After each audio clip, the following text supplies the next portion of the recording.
Now, let's talk about the defining principles of integrative medicine Okay. and what those are. So firstly, it's a relationship. The patient and the practitioner are involved in a healing process. So it's a relationship. They're partners in that. Okay. Um, all factors that influence health and wellness are taken into consideration. That means the mind, the body, the spirit, community, all those things are taken into consideration. Um, and then obviously, again, we use both conventional and complementary medicines to facilitate healing.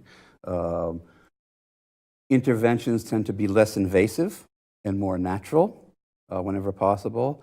Integrative medicine doesn't reject conventional medicine by any means. And in fact, we want to, again, be a marriage with conventional medicine.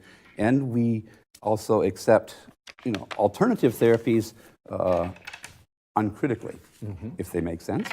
Um, Very important, and this is true in all medicine, good medicine is based on good science. So we don't want to be recommending anything unless it makes sense and it's evidence-based. I think in integrative medicine, there's a broader concept of health promotion and prevention.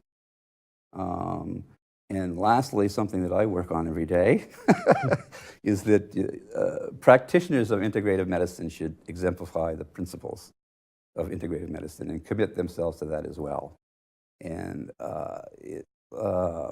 Hippocrates said, "Physician, heal thyself." So I have a part in this too.